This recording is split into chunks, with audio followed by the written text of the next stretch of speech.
नमस्कार, मी राहुल कुलकर्णी. निसर्ग स्वतःसाठी स्वतःची यंत्रणा उभा करत असतो.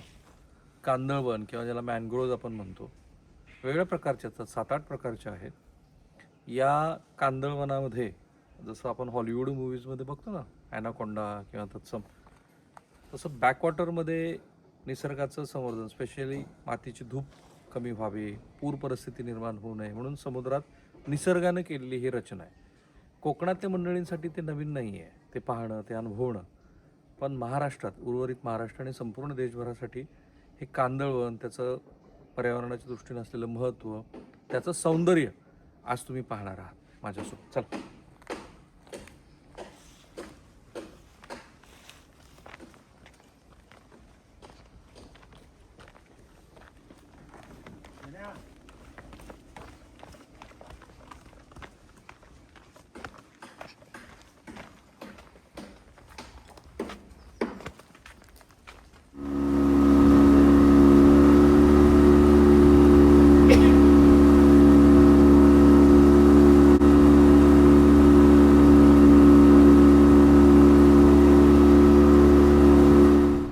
हे जे कांदळवन आहेत ना, हे बघा, हे कांदळवन म्हणजे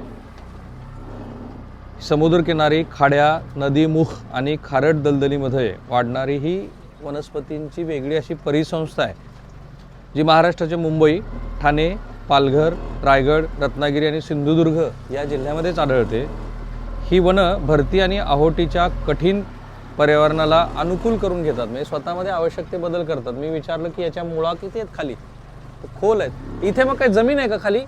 नाही, हीच दिसते तिथे. काय तेवढंच आहे जमीन, तीच जेवढी आहे तेवढीच ती जमीन? हा, तेवढेच. पण तिथे आपण उतरू शकतो का? ना, थोडं एक चिखल आहे. चिखल आहे, दलदल आहे. हा, दलदल. हा, तुमच्या लक्षात आलं की त्या कांदळवनाच्या खाली ही दलदल आहे. आता ह्या भरती आहोटीच्या स्वतःच्या बदलाला ही कांदळवनं स्वतःला अनुकूल करून घेतात. मी म्हटलं ना की जसं ॲमेझॉनची जंगलं ही पृथ्वीसाठी खूपसाचं काम करतात, तसं ही कांदळवनं ही महाराष्ट्रातल्या समुद्रकिनाऱ्यासाठी महत्त्वाचं पर्यावरणीय संसाधन आहे की जे निसर्गातला समतोल राखण्याचं काम करतात. अशा या 20 प्रजाती आहेत महाराष्ट्रामध्ये. तिवर, कांदळ, सुंदरी. कांदळवन क्षेत्र जे 2021मध्ये 324 चौरस किलोमीटर आणि सर्वाधिक 30 चौरस किलोमीटर हे आणि कांदळवनामधला जो परिचलन मी म्हटलं ते हे आहे बघा. ही जी निसर्ग संपदा आहे, प्राणी, पक्षी, मासे, हे ह्या कांदळवनामुळं तुम्हाला पाहायला मिळतात. रत्नागिरीमध्ये 30 चौरस किलोमीटरवरती भारतीय वनसंरक्षण खात्यानं जे सांगितलं त्याप्रमाणे असे कांदळवन आहेत. भिले, चिपळूण तालुका. आता भिले हे जे आहे हे चिपळूण तालुक्यातलं, रत्नागिरी जिल्ह्यातलं एक छोटंसं गाव आहे. या भागामध्ये भिल्ल आदिवासी समाजाची जास्त वस्ती आहे म्हणून त्याला भिले म्हणतात. ते पूर्ण कांदळवन गाव म्हणून जे सांगितलं ते कोणतं आहे? ते सोनगाव गाव आहे. सोनगाव जे खेड तालुक्यामध्ये मोडतं. खेड तालुक्यातील सोनगाव गाव, आणि त्याला आता मँग्रोव्ह विलेज म्हणजे कांदळवन गाव म्हणून जाहीर करण्यात आलेलं आहे. आणि त्या ठिकाणी देखील कांदळवन संरक्षणासाठी वेगवेगळे प्रयत्न केले जातात. आपण आता सध्या होते चिपळूण तालुक्यातल्या भिले गावामध्ये आहोत, आणि या भिले गावातून आपण पुढे चाललोय. हा जो परिसर आहे तो पूर्णतः आपण पाहतोय. मला सांगितलं की ह्या दोन काय सुंदर निसर्ग आहे. मी नेहमी म्हणतो, आता ह्या गृहस्थानी तुम्ही ही कांदळवन सफारी केव्हा सुरू केली? तुमचं पूर्ण नाव सांगा मला. माझं पूर्ण नाव महेश बाळकृष्ण देवेकर. बर. आणि हे आम्ही आम्ही दाभोळखाडी सफारी 2024-25 पासून सुरू केलेली आहे. बर.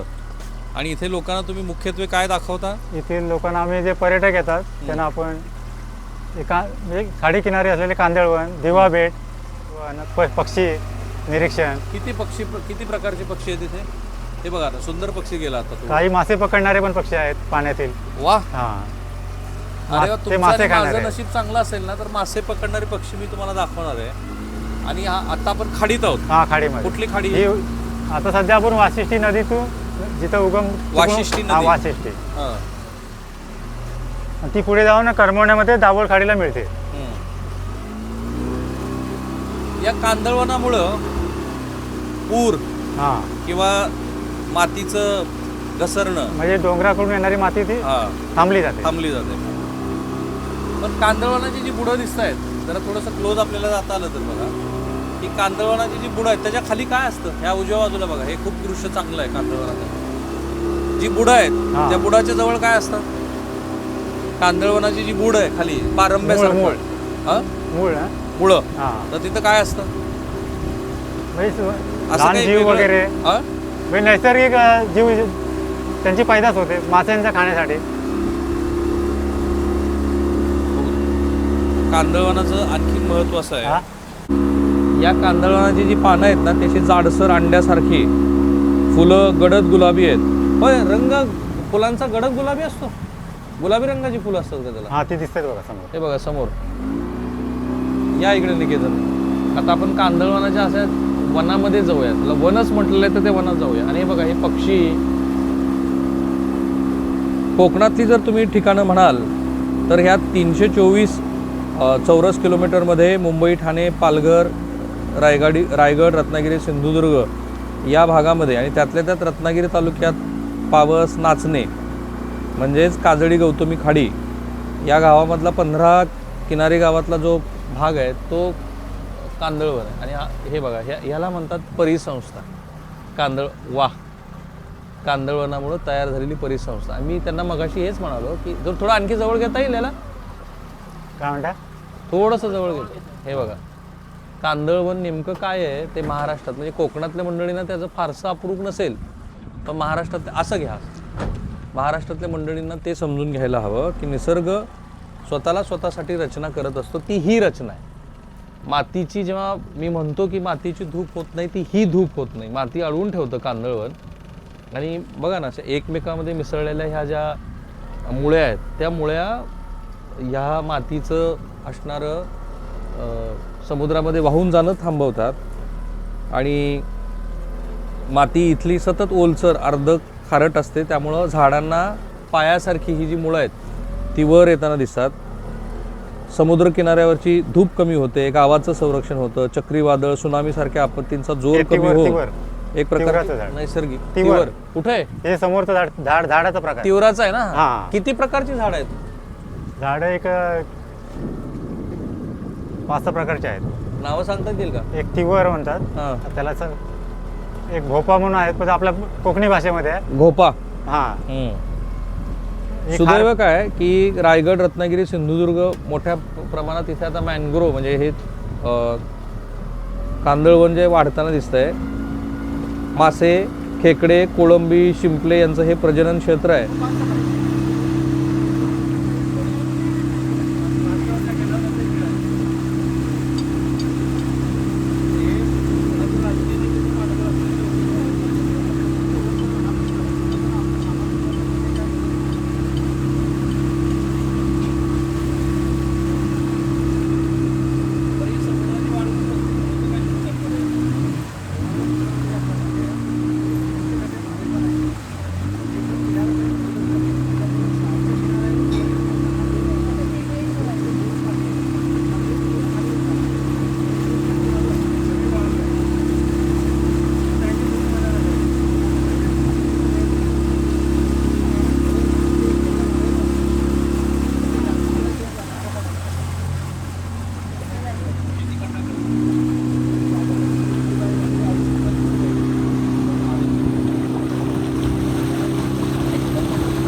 हा जो ड्रेझर मधला उपसा आहे वाळूंचा, हा मर्यादित अर्थाने होतो का कसाही वारेमाप चाललेला? नाही वारेमाप चाललेलं आहे. वारेमाप. जरा कॅप काढा तुम्ही थोडी. टोपी काढा, टोपी काढू. याला कोणाचं बंधन नाही? ह्याला कसं माहिती आहे, हे सरकार जेव्हा लिलाव पुकारतंय ना, हा. तुमच्याकडे बघायला पाहिजे ना. नाही काय माझ्याकडे बघ. सरकार जेव्हा लिलाव पुकारते ना, तर सरकार त्यांना मर्यादा एक देते आखून, की त्यांना जे माझ्याकडे आहे ते सरकारने त्यांना ते रिंग बोर्ड टाकून देतो. यांना 500 मीटर फक्त खोदाई आहे. 500 मीटरचं अंतर यांना खोदाई आहे. हा ठीक नाही आहे. बोलतो थांब. पण चला बोलत राहा ना. 500 मीटरची खोदाई आहे. 500 मीटर त्यांना फक्त हो हा. तर 500 मीटरची खोदाई आहे. 500 मीटरची खोदाई असल्यानंतर ते काय करतात, ते 500 मीटर जिथं शासन त्यांना निर्णय लिलाव देतोय का नाही, मग त्या गटातच त्यांनी राहायला पाहिजे. हे तसं करत नाही. हे सगळे असे अनधिकृत. आणि आम्ही जर त्यांच्यावरती काय आवाज उठवला तर आम्हाला म्हणजे असं टार्गेट केलं जातं. एक मिनिट. ग्रामस्थांना हे जे महाराष्ट्रात सुरू आहे ना, त्याच्यामुळे महाराष्ट्राची वाताहत आहे. अरे काय दरवेळेला किती ओरबडून घेणार आहात, काहीतरी बाळगा ना. आपण कशाचं काय नुकसान करतोय, काय कळतं का, काय निसर्ग आहे हा बघा बरं. असे किती ड्रेजर आहेत म्हणाले तुम्ही? नाही, हे ड्रेजर इथं दोन आहेत. एक अधिकृत आहे आणि एक हा खाली आहे तो अनधिकृत आहे असं समजलंय आम्हाला. बर. हा, यांना ते बघा, त्यांना तो ती साईड दिले, ती साईड दिले. मध्ये तिथे पाणी कमी आहे, पाणी कमी असल्यामुळं ती साईड त्यांना उत्खननासाठी ती साईड दिलेली आहे. बर. समजलं ना? गाळ पण काढण्यासाठी. हा, बरं, गाळ एक मिनिट, काढण्यासाठी. जरा महाराष्ट्राला हे समजावून सांगा. आता हे जे ड्रेजर आहे थोडं स्पीड कमी करा. हे काम कसं करतं? वर तिकडे मागे बघा. हा, हा. हा, कसं काम करतं हे सांगा. पाणी उपसा कसा होतो त्याचा? ह्याचा उपसा हे आता हे उलट्या पद्धतीने जसं ह्याचा उपसा आहे, समजलं ना? म्हणजे ह्याने तोंड हे खाली केलंय, त्याने तोंड हे वरती केलंय. ह्याचा उपसा तर हे केलाय. आता हे जे बेट आहे हे सरकारी बेट आहे आणि ह्याच बेटावरती हा बेट आहे तो गोड्या मातीचा बेट आहे. तो गोड्या मातीचा बेट आहे आणि ह्यांना ती साईड आहे, ही साईड त्यांना उत्खननासाठी अजिबात नाही. पण हे काम कसं करतं? मध्ये पाईप कसा सोडलेला असतो? हे बघा, ही जीप जी आहे त्याची, ही बादल्या आहेत त्या खाली पाण्यात सोडल्या जातात. ओके. पाण्यात सोडल्या जातात आणि पाण्यात सोडायच्या तिथून बादल्या? त्यांना ते रोटेशन पद्धत. रोटेशन पद्धत त्यांची. Okay okay okay. हा, असं यांचं ही पद्धत आहे त्यांची. ठीक आहे. समजलं ना? हा. आणि हे बघा, ही फॉरेस्टचे आहे. आता आम्ही तुम्हाला सर सांगतोय की नाही, थांबा ना, आधी मला ह्या बादल्या अशा फिरतात, हा, फिरतात. हा, मग पुढे काय होतं? पुढे त्या बादल्या अशा त्या वाळूने असे भरून येतात. भरून येतात वर. भरून मग पाणी येतात. आणि हा, वाळू. वाळू अशी त्या सुपड्यामध्ये पडते बघा. त्या साईडला सुपडा आहे, ते बघा दोघे जण वरती चाललेत ना, हा. त्या साईडला सुपडा आहे तो. हा. बारीक वाळू तिथे मध्ये पडते आणि वेस्टेज माल हा खाली निघून जातोय. ओके. होय होय. कळलं तुम्हाला? या योगाने म्हणजे कांदळवनाच्या निमित्ताने मी महाराष्ट्राला सांगतोय ते अशा पद्धतीनं ए माया, अनेक दिवस जो ड्रेजर बद्दल आपण बोलत होतो की ड्रेजरचं किती मोठं या कोकण किनारपट्टीला लागलेलं ग्रहण आहे. आणि इथले राज्यकर्त्यांना माझा तेच सवाल आहे. उदय सामंत, तुम्ही यात लक्ष घातलं पाहिजे. नितेश राणे, तुम्ही याच्यात लक्ष घातलं पाहिजे. श्री नारायण राणे, तुम्ही याच्यात लक्ष घातलं पाहिझे. आणि पुन्हा हा एवढा एकदा असा संपूर्ण. बरं, आता कांदळवन म्हणजे काय सांगा चला. कांदळवन म्हणजे सर, ही जी झाडं आहेत, ही झाडं पहिले आम्ही काय करायचो, उठून उभा राहा तुम्ही. हा, ही जी झाडं आहेत, हा, ही झाडं आमची समिती स्थापन झाल्यापासून, ही जी झाडं आहेत ही आमची समिती स्थापन झाली होती. ह्या झाडांचं आम्ही संरक्षण करतो. आधी कांदळवन म्हणजे काय मला सांगा. कांदळवनाची एकूण 20 प्रजाती आहेत. त्यामध्ये सोनगावमध्ये एकूण 6 ते 7 बघायला मिळतात. त्याच्यामध्ये जास्त प्रमाणात कॅन्डेलिया वनस्पती जास्त प्रमाणात. कुठली वनस्पती? कॅन्डेलिया. बरं. हा, पुढे दुसरी आहे ॲव्हिसिनिया मरिना आणि ॲव्हिसिनिया ऑपेटस, म्हणजे टिवरचे 2 प्रकार आहेत. सोनेरीचा अल्बा आणि सोनेरीचा अपेटला असे एकूण 6 प्रजाती आहेत. आणि कॅन्डेल म्हणजे अजून 2 प्रकार आहेत. काय आहे? अरे वा, पक्षी होता की काय? क्या बात आहे. घ्या थोडंसं फिरून. हो, बरं. आता पक्ष्याचा विषय निघाला म्हणून मला सांगा, ह्यात किती प्रकारचे पक्षी आहेत? कांदळवनामध्ये वेगवेगळ्या प्रकारचे पक्षी आढळून येतात. किती प्रकारचे पक्षी आहेत? एक पक्षी खास तुम्हाला दाखवायचा आहे मला प्रेक्षकांना, म्हणून मी त्यांना विनंती केली की तुम्ही ते वळवून घ्या. सांगा मला किती प्रकारचे पक्षी आहेत माहिती आहे? हो, 7 ते 7 प्रकारचे आहेत. कुठले कुठले? पानकवळा आहे, जो की मासे खातो. मासे खातो. कसा खातो तो? पाण्यात बुडून असा अचानक खाली खाली जातो? परत वरती येते. वा, एका पक्षी मला तुम्हाला दाखवायचा आहे जो कांदळवनातलाच खास पक्षी आहे. कुठे कुठे? तो वा वा वा, क्या बात आहे, क्या बात आहे, क्या बात आहे. खूपच छान पक्षी आहे, खूपच छान. हे बघा, या आला बाहेर पडला. हे बघा, इथे मला वाटतं तो हा आहे, तो काय किंगफिशर दिसतोय. किंगफिशर आहे. वा वा, बढिया. भाई लोग, इकडे यायला लागते तुम्हाला बरं का. हे कांदळवन आपल्या निसर्गानं आपल्यासाठी दिलेलं आहे. ह्या गृहस्थांची ही जी सफारी आहे, काही लोक मला म्हणतात की तुम्ही मी कधीही माझ्या आयुष्यात कुठल्याही गोष्टीचं प्रमोशन करत नाही. ह्याचं मी आवर्जून करतो. जे शेतकऱ्यांचं आहे, जे आपल्या निसर्गातल्या मंडळींचं आहे, त्याचं मी प्रमोशन करतो. कारण त्यांनी मला काहीही आर्थिक फायदा होत नाही, ह्यांना फायदा झाला पाहिजे. ह्या लोकांमुळं निसर्गाचं जतन झालं पाहिजे. आणि ह्या दोघी मला सांगत होत्या 6 ते 7 प्रकारचे पक्षी आहेत. एक असं एक गूढ बेट पण आहे, हे पांडवकालीन बेट आहे. आणि या पांडवकालीन बेटामध्ये 7-8 वर्षापूर्वी या बेटाबद्दल नवीन काय बरीच माहिती आली. काही मंदिर आहेत, काय काय या बेटावरती? प्राचीन कालीन लेणी आहेत आणि विहिरी आहेत. पांडवकालीन विहिरी आहेत, 7 विहिरी आहेत. पांडवकालीन. त्या लेण्यात कुणी जातं का? जातात आमची लोक जातात. आणखी काय काय बेटावरती? या अजून काय, मग त्याच्यामध्ये इथे एक पिक्चर काढलेला मराठी, तुंबाड पिक्चर म्हणून आहे. गाव आहे बाजूला, तुंबाड गाव आहे. ते पिक्चर काढते. विहिरींचा विहिरी आहेत ना 7 विहिरी, त्याच्याबद्दल पिक्चर दाखवला आहे. या बेटावर 7 विहिरी आहेत. हो विहिरी आहेत. वा, जायला पाहिजे त्या विहिरीकडे मग. पण आपण आता उभे आहोत ते म्हणजे किती नद्यांचा संगम आहे इथे आता? इथे वर घ्या वर. जगबुडी आणि वाशिष्ठी या 2 नद्यांचा हा इथे संगम हा आहे. संगम आहे, इथे संगम आहे. हा, हो, हो. कुठून आले त्या नद्या? जरा उठून उभा राहा बरं, दाखवा बरं ही मला बघा, ही प्रेक्षकांना. हा नदी- सावकाश ही नदी खेडवरून आलेली आहे. कुठली नदी आहे ही खेडून आलेली? जगबुडी. ही जगबुडी आली. आणि ही वाशिष्ठी, या 2 नद्या इथे आल्या ह्या त्या वाशिष्ठी. आणि मग नद्यांचा संगम हे इथे झालेलं आहे. संगम झाला या ठिकाणी. वा, या ठिकाणी संगम झालेला आहे. या ठिकाणी आपण अशा 2 मोठ्या नद्याच्या संगमावरती उभा आहोत. पण जेव्हा नद्यांचा संगम होतो तेव्हा पाणी स्थिर होतं का असं घर्षण होतं पाण्यामध्ये? नाही घर्षण होत नाही, हा. कारण भारतीय ओटीलाच आहे ना, भारतीय ओटीला ते पाणी वरून येतं आणि हे पाणी हिकडून येतं खाली. हा. मग ते पाणी तिथं मिलाप होतं त्या पाण्याचं. हे जो समोर दिसतोय हा, तो. तिथं मिलाप होतो पाण्याचं त्या. बरं. आणि त्या पद्धतीमध्ये तिथे फक्त एक असा भोवरा टाईप, म्हणजे असं भोवरा टाईप तयार होतो. म्हणजे पाणी तिथे उलट असं फिरायला लागतं. फिरायला लागतं तिथं. पण मग तिकडे बोटी जाऊ देत नसतील. हा? नाही नाही, तसं काय एवढं मोठा तर धोकादायक नाही ते. ओके. धोकादायक नाही. ते पांडवकालीन बेट, हो, हे पांडवकालीन. हे पांडवकालीन मंदिर असलेलं बेट. म्हणजे पांडवकालीन कशाला, ते खूप आधीपासून तिथं असेल. काही वर्षापूर्वी वस्ती पण होती सर. काही वर्षापूर्वी तिथे वस्ती होती. 7 विहिरी आहेत. तुंबड चित्रपट जो नाना पाटेकरांनी केला तो या ठिकाणी शूटिंग केलेलं आहे. होतं का शूटिंग इथे? हो वा, केलंय तेव्हा. छान आहे. हे नदीचा संगम आणि तुंबड हो. असं सगळं एकत्रित. हे बघ, ही अशी पारंपरिक आमची मच्छी व्यवसाय हा. हे काय पारंपरिक मच्छी हे व्यवसाय? आमचा वाणाचा व्यवसाय हा. वाण पारंपरिक म्हणजे काय? वाण म्हणजे मच्छी पकडण्यासाठी जाळी आम्ही ह्या पद्धतीत लावतो. हा. आणि ओटीच्या पाण्याला लावतो आणि भरतीच्या पाण्याला ते वरती करतो. आणि परत ओटीच्या पाण्याला जी आतमध्ये मच्छी असेल हा. ती मच्छी मग त्या जाळ्यावर जवळ येऊन पकडतो आम्ही. किती घेर आहे तो? जरा तिथे जवळ जाऊ देता का? तिथे पण बघू आपण. हा, किती मासे पकडलेत त्यांनी आपण ते बघू. कसं तो घेर किती असतो मोठा तुमचा जो पारंपरिक मासेचा? पारंपरिक प्रत्येक जसं एरिया आम्हाला जास्त मिळेल त्या एरियाच्या पद्धतीने आम्ही करतो. कुठे जास्त एरिया मिळतो, कधी कुठे कमी एरिया मिळतो. बघू यांना किती मासेचा. बरं, ते मध्ये पर्शियन नेट वरती बरीच चर्चा झाली. हा, तर ते पर्शियन नेट समुद्रात.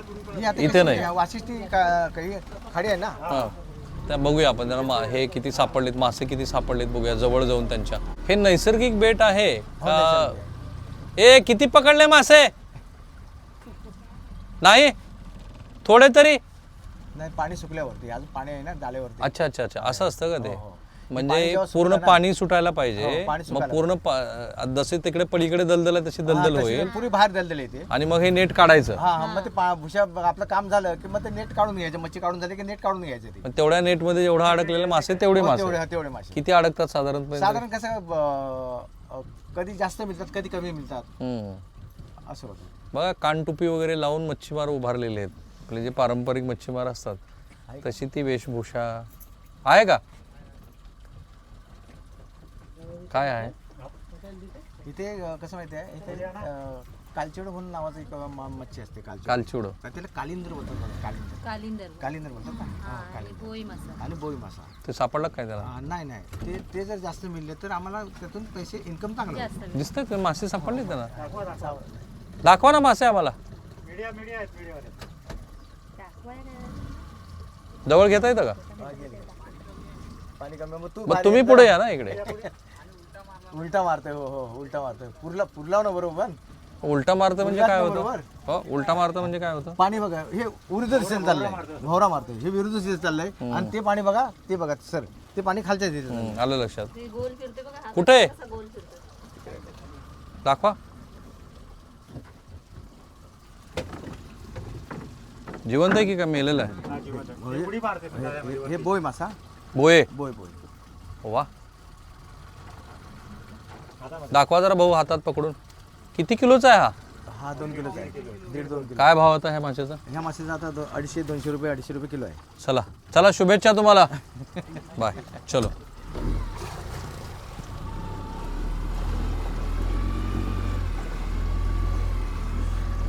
काय फिरका दिसतंय काय? फिरका दिसतंय?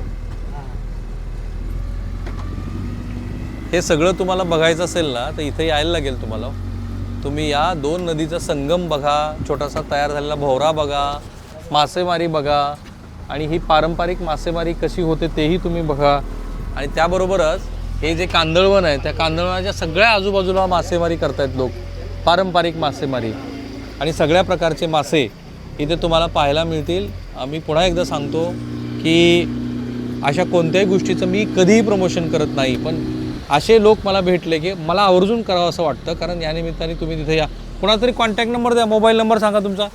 85 54 83 64 73. नाव काय तुमचं? महेश दिवेकर. हां, तुमचं साहेब? माझं राजाराम देवेकर, 84 21 99 27 24. हां साहेब. ताई तुमचं काय नाव पूर्ण? माझं नाव सिद्धेशेखर दिवेकर, हां. Mobile number 7770932281. ओके. तुमचा? माझं नाव श्रुती सुहास दिवेकर, 8010 304932 हा माझा मोबाईल नंबर. एवढे सगळे 4 नंबर दिलेत. करा यांना संपर्क. या इथे 4-5 दिवस राहण्यासाठी स्टे पण आहे त्यांच्याकडे. आम्ही ह्या प्रवासात होतो, तुम्हाला माहिती आहे. मी जर कोकणातनं वर पुण्याच्या दिशेनं चाललो आहे. 2 तासाचा मी वेळ काढला, कारण मला हे फार आवश्यक वाटतं महाराष्ट्रानं समजून घेणं. अनेक लोक मला फोन करतायत, तुम्ही ज्या पद्धतीचं कोकण दाखवताय त्याची महाराष्ट्राला गरज होती. मी पुन्हा सांगतो, तुम्ही कॅलिफोर्नियाला जा, युरोपात जा, संपूर्ण हिंदुस्थान भारत फिरा, मला काही आक्षेप नाही आहे. माझं म्हणणं असं आहे की आपलं काय आहे ते आधी बघा. हे 2 नद्यांचा संगम बघा बरं. कॅमेरामन निकेतन मानेसह मी राहुल कुलकर्णी, NDTV मराठी. या गावाचं नाव आहे सोनगाव. थांबूया आपण इथे.